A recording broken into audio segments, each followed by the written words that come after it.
하나님의 말씀 신약성경 사도행전 2장 37절입니다.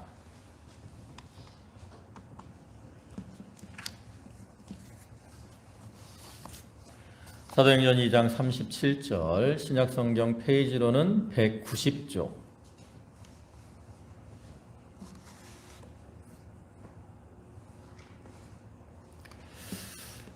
봉독하겠습니다. 그들이 이 말을 듣고 마음에 찔려 베드로와 다른 사도들에게 물어 이르되, 형제들아, 우리가 어찌할꼬 하거늘. 베드로가 이르되, 너희가 회개하여 각각 예수 그리스도의 이름으로 세례를 받고 죄 사함을 받으라. 그리하면 성령을 선물로 받으리니 이 약속은 너희와 너희 자녀와 모든 먼데 사람 곧 주 우리 하나님이 얼마든지 부르시는 자들에게 하신 것이라 하고, 또 여러 말로 확증하여 권하여 이르되, 너희가 이 패역한 세대에서 구원을 받으라 하니, 이 말을 받은 사람들은 세례를 받음에 이날의 신도의 수가 3,000이나 더하더라. 그들이 사도의 가르침을 받아 서로 교제하고 떡을 떼며 오로지 기도하기를 힘쓰니라. 아멘. 할렐루야. 지난 한 주간도 은혜 가운데 잘 지내셨습니까? 오늘 이 시간에도 하나님께 예배하는 모든 성도들 위해, 또 가정 위에 하나님의 은혜와 축복이 함께 하시기를 축원합니다. 어느덧 2022년도 벌써 한 주가 지나고 둘째 주일을 맞이했습니다. 우리가 지난 주일부터 올해 목표인 그 하나님 마음에 합한 교회라는 그러한 목표에 따라서 좀 성경에 나타난 이 교회들을 통해서 우리가 어떻게 할 때 하나님 마음에 합한 교회가 될 수 있을까에 대해서 좀 살펴보고 있습니다. 또 지난 주일에는 그 데살로니가 교회에 대해서 살펴봤죠.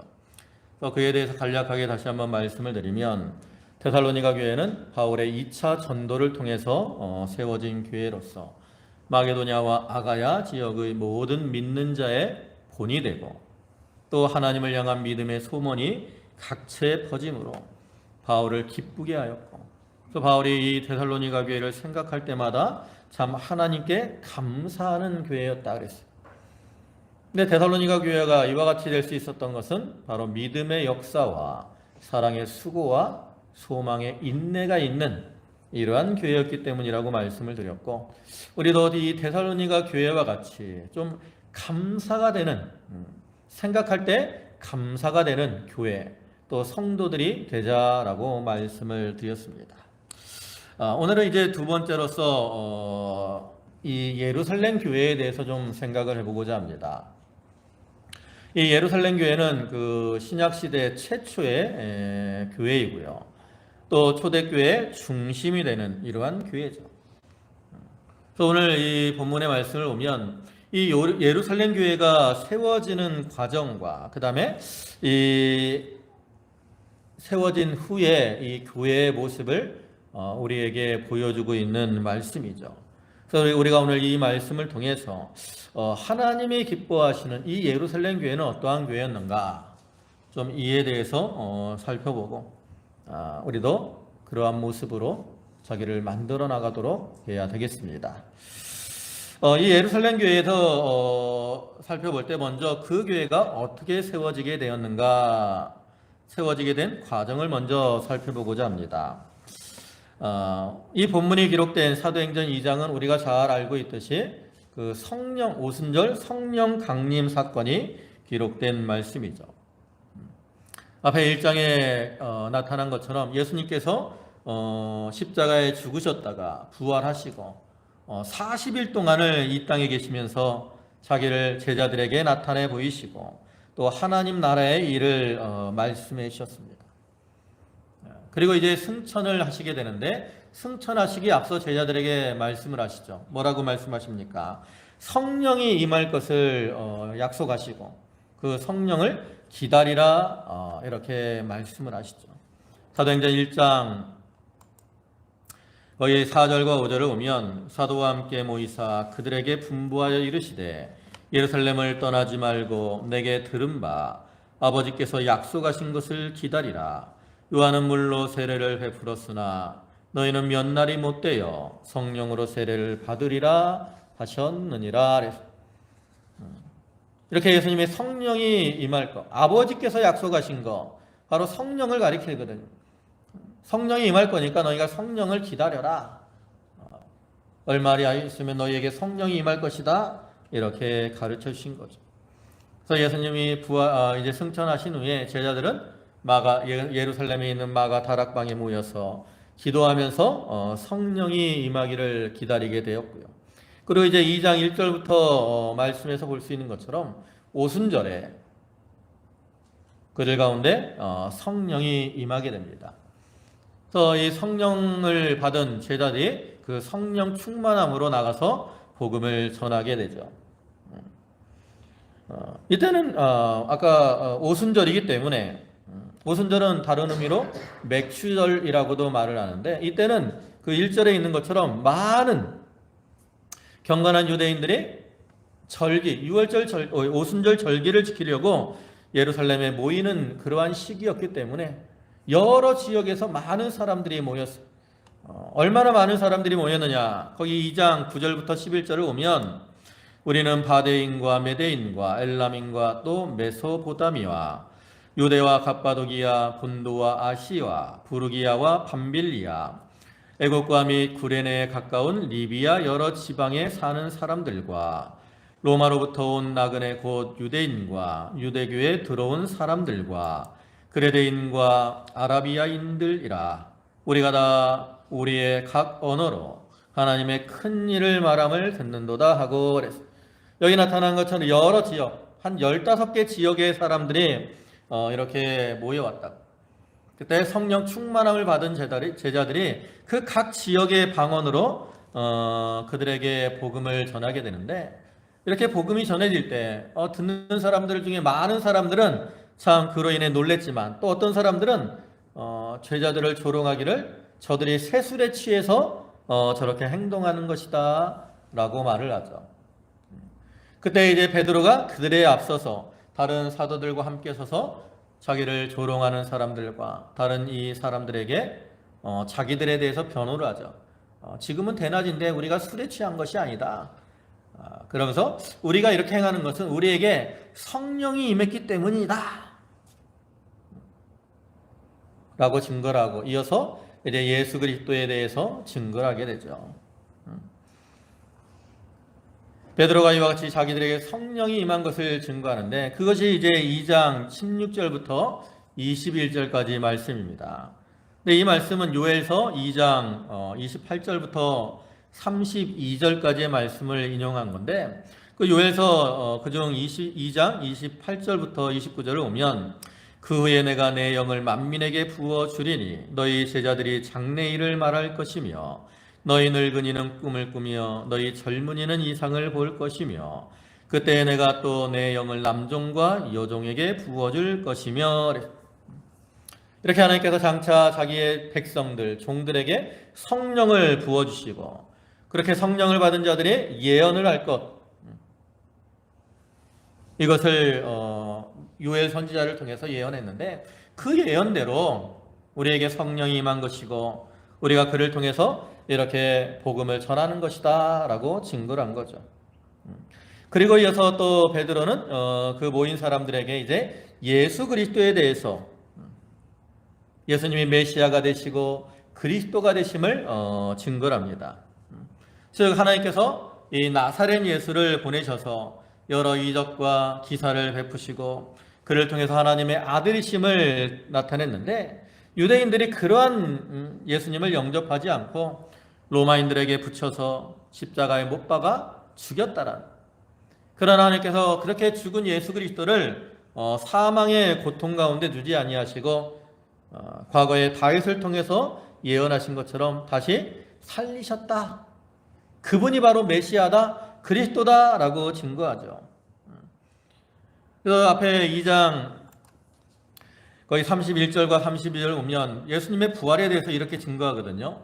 미리 본고로 그리스도의 부활을 말하되 그가 음부의 버림이 되지 않고 그의 육신이 썩음을 당하지 아니하시리라 하더니 이 예수를 하나님이 살리신지라 우리가 다 이 일의 증인이라. 이 말씀은 시편 16편 10절의 말씀을 인용한 것으로서 거기 오면 이는 주께서 내 영혼을 수월에 버리지 아니하시며 주의 거룩한 자를 멸망시키지 않으실 것임이니이다. 멸망시키지 않으실 것이다. 이것을 우리가 개역 성경에서는 썩음을 썩지 않게 하실 것이다 라고 이렇게 번역을 했었죠. 그러니까 이 주의 거룩한 자, 즉 메시아로 오신 분은 죽지만 썩음을 당하지 않고 다시 살아나실 것이다 라고 예언을 한 것이고, 그 예언대로 예수님이 십자가에 죽으셨다가 다시 사흘 만에 부활하셨다. 그리고 그를 통해서 이제 하나님께서 그 예수님을 주와 그리스도로 삼으셨다라고 증거를 한 거예요. 그리고 이렇게 이제 베드로가 예수 그리스도에 대해서 증거를 할 때 많은 사람들이 예수를 믿고 구원을 받게 되고 그를 통해서 예루살렘 교회가 세워지게 되는 거죠. 그러니까 우리가 이러한 과정을 볼 때 이 예루살렘 교회는 이렇게 이러한 과정을 통해서 예루살렘 교회가 세워지게 되었고 그 예루살렘 교회는 성령의 인도를 받는 교회가 되었다라는 거죠. 그러면 이 예루살렘 교회가 이와 같이 성령의 인도를 받는 교회가 된 이유가 뭘까? 될 수 있었던 비결, 이유가 뭘까? 첫째로는 두 가지 정도의 이유를 생각해 볼 수 있는데, 하나는 앞에서 말씀드린 대로 성령 강림을 통해서 세워진 교회이기 때문입니다. 오순절에 제자들에게 성령이 강림했고 성령 충만함을 받은 제자들이 나가서 복음을 전했고 그 복음을 받은 그 사람들이 이제 예수 그리스도를 영접하고 믿음으로 그를 통해서 예루살렘 교회가 세워지게 되었습니다. 그러니까 이것을 통해서 알 수 있는 것처럼 이 예루살렘 교회는 성령의 역사와 감동을 통해서 강림을 통해서 세워진 교회라는 것을 알 수 있고요. 그렇기 때문에 성령의 인도를 받는 교회가 되었다라는 거죠. 근데 우리가 여기서 알아야 될 것은 이 예루살렘 교회뿐만 아니라 오늘날 이 모든 교회들이 다 세워질 때 성령의 역사를 통해서 세워진다라는 거예요. 여러분, 인간들이 뭐 이렇게 전도를 하고 교회 건물을 세우고 그래서 교회가 세워지는 것처럼 우리가 생각을 할지 모르지만 하나님께서 성령으로 역사하셔서 이 교회들을 세우시고 그 교회들을 통해서 하나님의 구원 운동을 해 나가시는 거죠. 그렇기 때문에 이 모든 교회들은 다 성령의 역사를 통해서 세워진 교회라고 할 수 있고, 이렇게 성령의 역사를 통해서 세워진 교회이기 때문에 모든 교회들은 성령의 인도를 받는 그러한 교회가 될 수 있다라는 거죠. 그런데 이렇게 그러면 다 교회들이 성령의 인도를 받는 교회가 될 수 있는데 왜 많은 교회들이 성령의 인도를 받지 못하고 교회 안에서 싸우고 다투고 분쟁하는 이러한 일들이 일어날까? 그것은 이제 두 번째 예루살렘 교회가 세워지게 된 그 두 번째 이유를 통해서 알 수 있습니다. 예루살렘 교회가 세워지게 된, 즉 성령의 인도를 받는 교회가 될 수 있었던 두 번째 비결은 뭐냐면 그들이 말씀을 통해서 책망을 받고 그 다음에 죄를 회개하고 성령을 받아서 성령을 자기의 마음의 주인으로 삼았기 때문입니다. 보면 37절의 말씀을 보면 그들이 이 말을 듣고 마음에 찔려 베드로와 다른 사도들에게 물어 이르되 형제들아 우리가 어찌할꼬 하거늘 그랬습니다. 앞에서 말씀드린 대로 베드로가 설교를 통해서 예수 그리스도에 대해서 증거를 했죠. 그러면서 유대인들을 향해서 너희가 그러한 예수 그리스도를 믿지 않고 십자가에 못 박아 죽였다라고 책망을 했어요. 그러한 책망을 들을 때 이 베드로의 말을 들은 사람들이 어떻게 됐다고요? 자기들의 잘못을 깨닫고 마음에 찔려서 어찌할꼬 이렇게 말을 했다라는 거예요. 왜 이들이 그 예수님을 해한 일에 가책을 받게 되느냐? 이 사람들은 원래 이 예루살렘에 사는 사람들은 아닙니다. 아까 말씀드린 대로 15 여러 지역에서 모여온 사람들이죠. 근데 이 사람들이 왜 예루살렘으로 왔어요? 오순절 절기를 지키려고 합니다. 절기를 지키려고 한 거예요. 우리가 구약 성경을 보면 하나님께서 이스라엘 백성들의 여러 절기들을 지키라고 말씀을 하시는데, 그 중에 신명기 16장 16절을 보면 너희 가운데 모든 남자는 1년에 3번 곧 무교절과 77절과 초막절에 내 하나님 여호와께서 택하신 곳에서 여호와께 배웁되 그랬어요. 여기 3대 절기, 무교절과 그 다음에 77절과 초막절. 이 무교절은 6월절과 연결된 절기로서 애굽에서 구원받은 것을 감사하는 그러한 절기고요. 근데 77절 이거는 다른 말로 맥추절이라고도 하고요, 오순절이라고도 하는데 6월절 기간부터 이제 77, 7주간이 지난 그러한 때에 지키는 절기입니다. 이 맥추절이라고 하는 이름처럼 보리를 거둔 후에 첫 열매를 추수한 것을 감사하면서 지키는 절기. 그 다음에 초막절, 이거는 이제 다른 말로 수장절이라고도 하는데 이것은 그 광야에서 초막을 짓고 살 때 하나님이 지켜주신 것을 감사하고, 또 이제 가나안 땅에서 1년 동안 농사 짓고 이렇게 살아갈 수 있게 하실 때 하나님이 인도하시고 보호하신 것에 감사하며 지키는 절기죠. 그래서 유대인들은 그 3대 절기에는 어디로 올라갔어요? 예루살렘으로 올라갔다라는 거죠. 그 절기를 지키기 위해서. 그러니까 지금 이 오순절에 예루살렘으로 올라온 이 경건한 유대인들은 6월절에도 예루살렘으로 올라왔겠어요? 안 올라왔겠어요? 올라왔을 거라고. 근데 그 6월절에 무슨 일이 있습니까? 바로 예수님이 십자가에 못 박혀 죽는 일이 있다라는 거죠. 6월절 전날 예수님이 죽으시잖아요.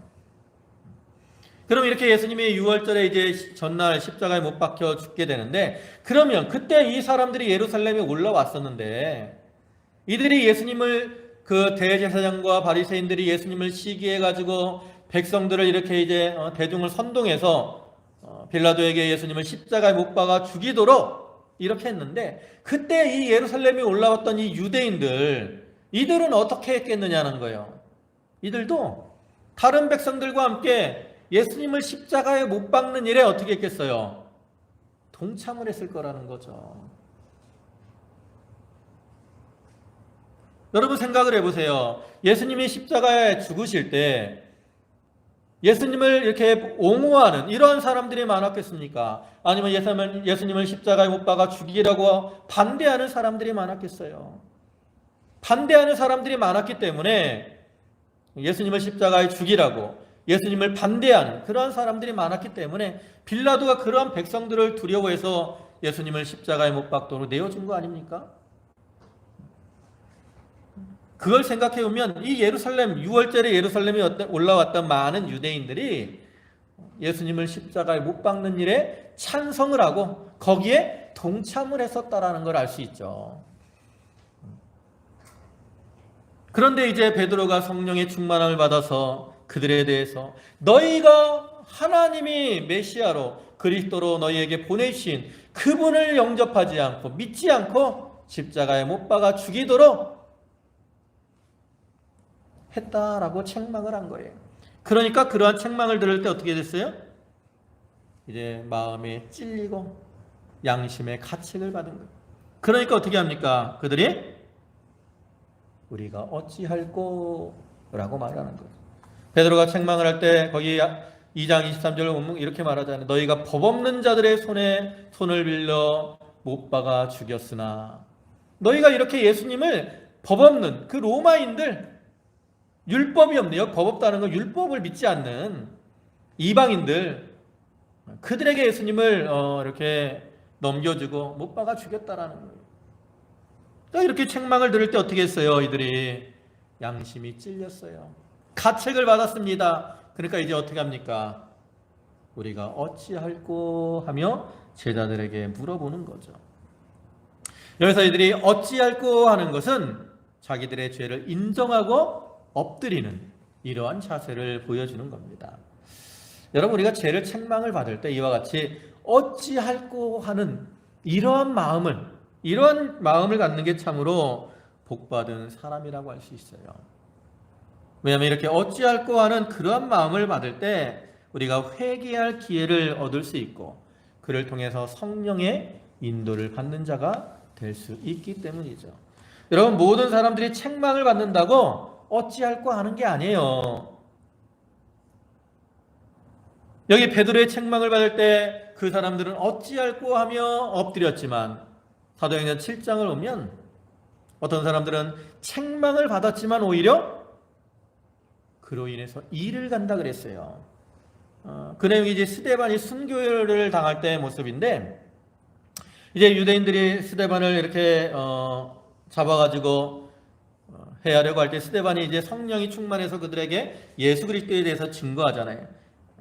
근데 이렇게 스데반이 그들에 대해서 이렇게 그들에게 예수 그리스도에 대해서 증거할 때 그 스데반의 설교를 들은 사람들이 마음에 찔렸어요. 근데 그는 이렇게 찔렸을 때 어찌할꼬 한 게 아니라고. 그런 마음이 없었어요. 그러니까 그들은 어떻게 행동을 하게 됩니까? 거기 사도행전 7장 54절을 보면 그들이 이 말을 듣고 마음에 찔려 그를 향하여 이를 갈거늘 그랬어요.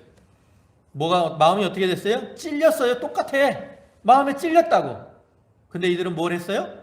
어찌할꼬 하지 않고 이를 갈았어요. 그리고 그 뒤에 이제 쭉 이어지는 것을 보면 그들이 큰 소리를 지르며 귀를 막고 스데반을 향해 달려들어서 스데반을 성 밖으로 끌어내고 이제 스데반을 돌로 쳐서 죽이게 되는 거죠. 똑같이 성령을 통해서 주시는 말씀을 받았지만 베드로의 설교를 들은 자들은 어찌할꼬 하며 엎드렸고 반면에 스데반의 설교를 들은 자들은 이를 갈며 오히려 스데반을 해였다라는 거죠. 이걸 볼 때 우리가 참 책망의 말을 들을 때, 또 하나님 말씀을 들을 때 내가 그렇게 살지 못한 거에 대해서, 또 내가 잘못한 거에 대해서 어떠한 마음을 가져야 돼요? 어찌할꼬 하는 그러한 마음을 가져야 된다는 거예요. 그러한 자들이 은혜를 받고 구원의 자리에 들어가는 겁니다. 그러니까 이 베드로의 설교를 들은 사람들이 이제 마음에 그러한 가책이 됐어요. 그러니까 어떻게 해요? 제자들에게 우리에게 어찌할꼬 물어보잖아. 이제 우리가 어떻게 해야 되겠느냐? 이렇게 우리가 잘못했는데 어떻게 해야 우리가 그 죄를 용서받겠느냐? 그러니까 베드로가 이제 그들에게 답변을 해주잖아요. 보면 38절 보면 베드로가 이르되 너희가 회개하여 각각 예수 그리스도의 이름으로 세례를 받고 죄 사함을 받으라. 그리하면 성령을 선물로 받으리니. 회개하고 예수 그리스도를 믿으면 너희가 죄 사함을 받을 수 있다. 그리고 그때 너희가 성령을 선물로 받게 될 것이다 라고 베드로가 그들에게 가르쳐줬고, 그 말을 들은 이 사람들이 이제 자기들의 죄를 회개하면서 예수 그리스도를 믿고 또 세례를 받을 때에 그들에게 성령이 임하게 되었다라는 거죠. 근데 여기서 중요한 거 한 가지가 뭐냐면 그리하면 성령을 선물로 받으리니 라는 이러한 말씀입니다. 여러분, 여기 성령을 선물로 받는다라는 말이 무슨 의미예요? 선물처럼 성령을 주고받아요? 여기서 성령을 선물로 받는다라는 말은 뭐 성령의 위로와 감동, 은혜 이런 것들을 누리게 된다라는 그러한 뜻도 있지만, 이제 본문 오늘 제목과 생각을 해보면 성령을 자기 마음에 모시고 성령을 주인으로 삼고 나아가는 것을 의미합니다. 즉 그들이 이렇게 성령을 받아서 성령을 자기 마음의 주인으로 삼았기 때문에 예루살렘 교회에 그들은 성령의 인도를 받는 자들이 되었다라는 거죠. 여러분, 우리가 죄를 깨닫고 회개하는 것도 중요하지만 그 다음에 또 뭐가 필요하느냐? 바로 성령을, 하나님을 우리 마음의 주인으로 삼고 사는 것이 중요합니다. 만약에 주인으로 삼지 못하면 어떻게 되냐? 나중 상태가 더 나빠진다라고 말씀을 하죠. 그 마태복음 12장 43절부터의 말씀을 보면 더러운 귀신이 사람에게서 나갔을 때에 물 없는 곳으로 다니며 쉬기를 구하되 쉴 곳을 얻지 못하고 이에 이르되 내가 나온 내 집으로 돌아가리라 하고 와 보니 그 집이 비고 청소되고 수리되었거늘 이에 가서 저보다 더 악한 귀신 7을 데리고 들어가서 거하니 그 사람의 나중 형편이 전보다 더욱 심하게 되느니라. 이 악한 세대가 또한 이렇게 되리라 그랬어. 여기 오면 그 집이 비고 청소되고 수리되었다라고 말씀하잖아요. 이건 바로 회개한 상태를 가리키는 거예요. 사람이 죄를 회개하면 좀 깨끗해지는 겁니다. 그런데 그러한 상태에서 만약에 그 집에 주인이 없으면 어떻게 돼요? 그 전에 주인 노릇하던 사람이 주인 노릇하던 자가 다시 돌아와서 그 집을 차지한다라는 거예요. 여러분, 그러면 우리가 이 믿기 전에 우리 마음의 주인 노릇을 누가 주인 노릇을 했습니까? 바로 사단이 우리 마음 속에서 주인 노릇을 했어요. 그래서 사단은 지금도 호시탐탐 우리 마음 속에 들어와서 주인 노릇을 하려고 어떻게 해요? 기회를 노리고 있다고. 그래서 우리가 집을 어떻게 해요? 우리 마음을 빈집으로 두면 안 돼. 여러분, 이 양동 이렇게 시골집 가보면 빈집 많잖아요. 빈집이 오래되면 어떻게 돼요? 점점 망가진다고. 사람이 살아야 집이 괜찮습니다. 우리 마음이 빈집이 되면 안 돼요. 빈집이 되면 누가 들어와요? 사단이 들어오는데 더 악한 귀신 7을 데리고 들어와요. 그래서 처음보다 나중 형편이 더 악하게 된다고. 그러니까 우리가 사단이 우리 마음속에 들어오지 못하게 하려면 어떻게 해야 돼요? 우리 마음의 주인을 모셔야 돼요. 누구를? 바로 선물로 받은 성령을, 우리가 믿을 때 받은 성령을 우리 마음의 주인으로 삼아야 된다는 거죠. 이 예루살렘 교회 성도들은 베드로의 설교를 통해서 책망을 받고 그들의 마음에 찔려서 우리가 어찌할꼬 할 때 이제 베드로가 그들에게 길을 가르쳐줬고 그 길을 따라서 그들이 회개하고 예수 그리스도를 믿음으로 말미암아 성령을 받았고 그 받은 성령을 자기 마음의 주인으로 삼아 나아갔기 때문에 그들은 성령의 인도를 받는 교회가 되었다라는 거죠. 그래서 우리도 이와 같이 먼저 말씀을 통해서 책망을 받아서 그를 통해 자기의 자리를 깨닫고 회개하는 자가 중요합니다. 그리고 나서 그 다음에 뭐 해야 돼요? 성령을 자기 마음의 주인으로 삼아야 돼요. 그러니까 두 가지가 병행이 돼야 돼요. 먼저 회개가 필요합니다.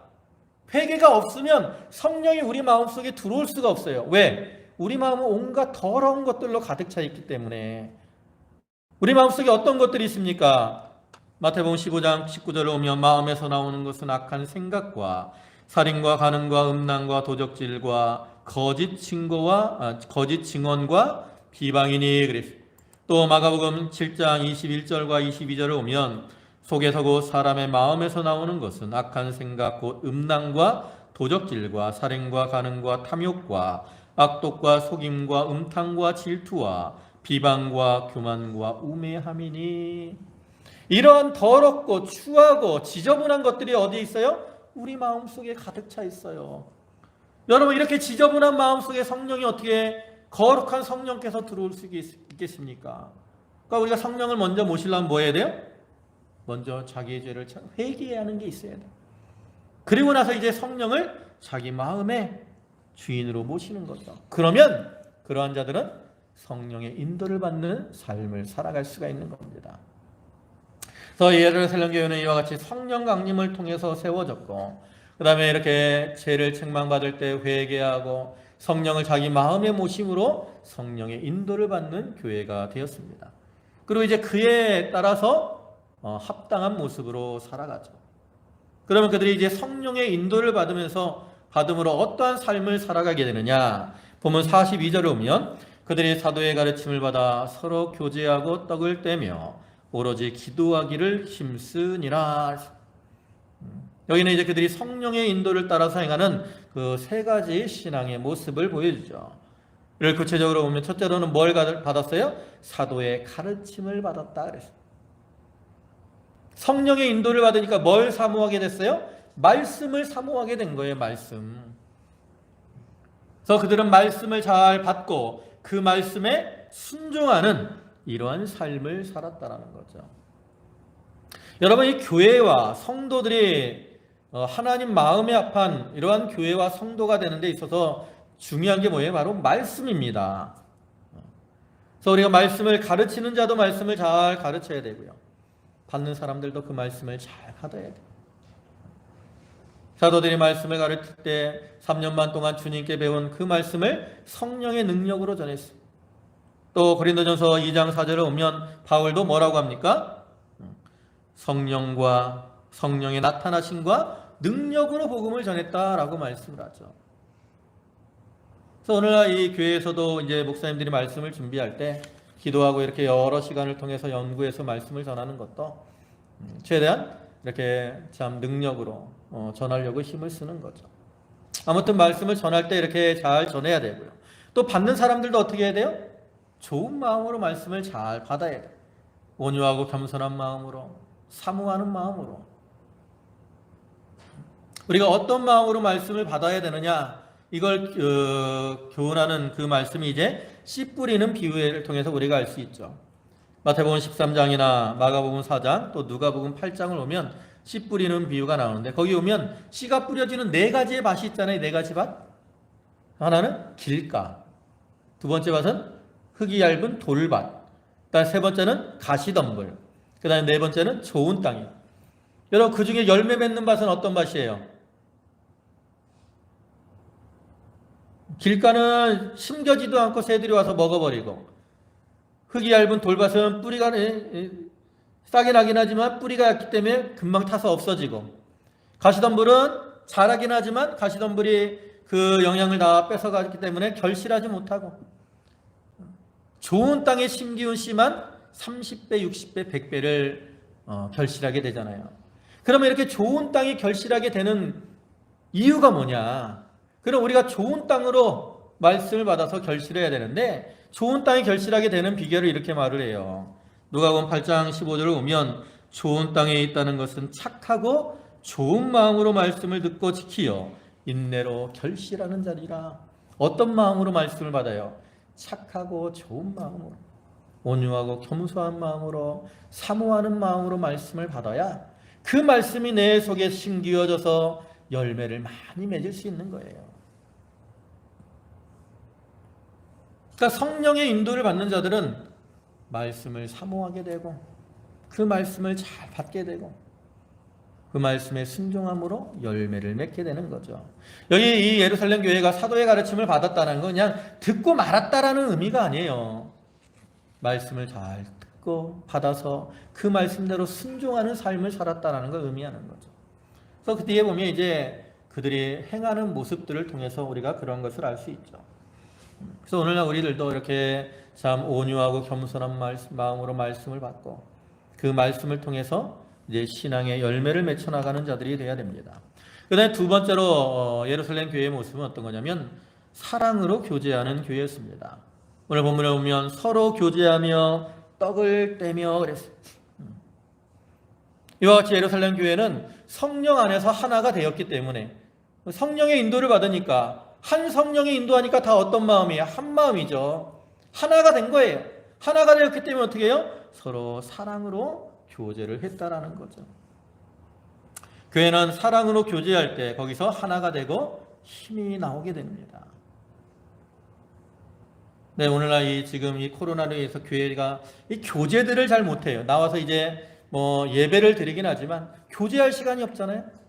점심도 같이 못 먹고, 우리가 벌써 2년이 점심을 못 먹은 지가 2년이 돼 가는데 점심도 같이 못 하고 그러니까 교제할 시간이 없어. 그러니까 성도들이 좀 신앙의 어떤 재미와 힘을 잃어버리는 것 같아요. 잃어가고 있는 것 같아요. 그래서 우리가 이러한 그 사랑 안에서의 교제가 좀 빨리 회복되도록 기도를 해야 되겠습니다.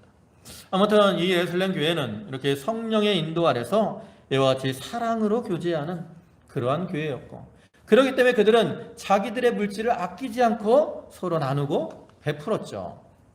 뒤에 44절부터 말씀을 보면 믿는 사람이 다 함께 있어 모든 물건을 서로 통용하고 또 재산과 소유를 팔아 각 사람의 필요를 따라 나눠주며 날마다 마음을 같이하여 성전에 모이기를 힘쓰고 집에서 떡을 떼며 기쁨과 순전한 마음으로 음식을 먹고, 이게 사랑으로 교제하는 그러한 모습을 보여주는 거죠.